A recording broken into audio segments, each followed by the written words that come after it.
Chapter 31 Bicycles, Rants, and Other Musings. Few things in life rival the simple joy of riding a bicycle. Some of my earliest memories involve the exhilaration of gliding down an open path, the wind rushing past as I pedaled faster and faster.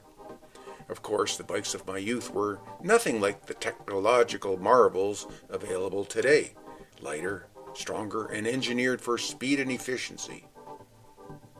I remember being about 12 years old, riding along the roadside, watching cars pass by, longing for the day I'd have one of my own. But as time went on, my perspective shifted.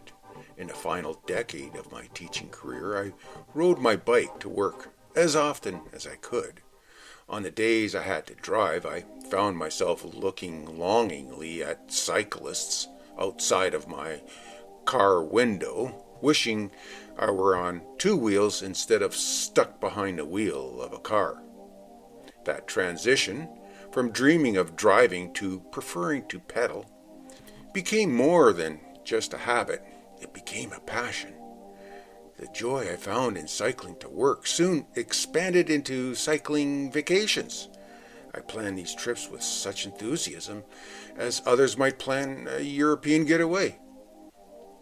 A bicycle is almost the perfect mode of transportation, almost. It's remarkable how much ground you can cover with nothing but the power of your own body.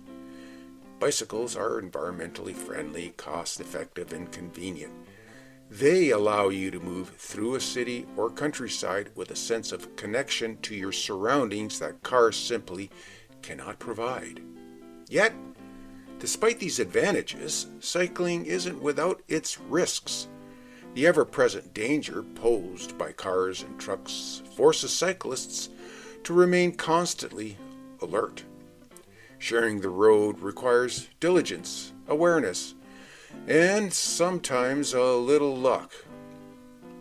Still, over the past few decades, cycling has undergone a transformation.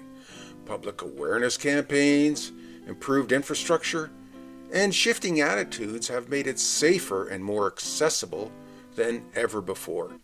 Dedicated bike lanes, clear signage, and citywide bike-sharing programs have helped integrate cycling into urban life in ways unimaginable in my youth. But still, there's a long way to go.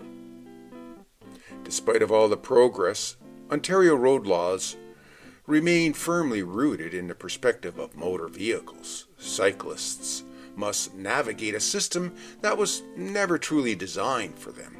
Many road rules, though logical for cars, are redundant or even counterproductive when applied to cycling. Our transportation infrastructure prioritizes automobiles, while cycling is often treated as an afterthought. If we are serious about making cycling a legitimate mode of transportation, we need to stop treating it as an optional accessory to city planning. Safety measures must be built into road design from the onset rather than awkwardly tacked on later. One of the more controversial ideas in cycling discussions is the notion of a bicycle license. Many dismiss the idea outright, but I believe it's worth serious consideration.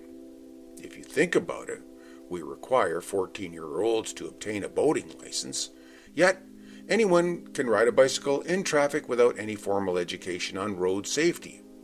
Why not introduce mandatory cycling education in schools?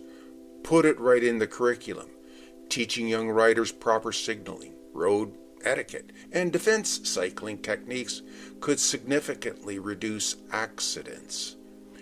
A well-structured program wouldn't need to be burdensome, but it could instill habits that make the roads safer for everyone, cyclists, pedestrians, and drivers alike. Of course, licensing cyclists wouldn't solve everything. The real key is education and a shift in attitude. Roads should be designed with all users in mind, not just cars. When drivers respect cyclists and cyclists follow smart, standardized safety practices, the roads become a safer place for everyone. If we truly want to reduce our dependence on fossil fuels and ease urban congestion, bicycles must be part of that solution.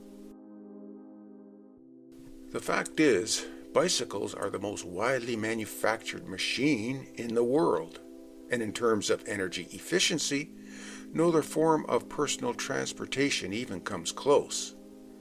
With smarter infrastructure, better education, and a cultural shift on how we view cycling, we could integrate bicycles more seamlessly into daily life. The benefits for individuals, for cities, and for the planet are too significant to ignore.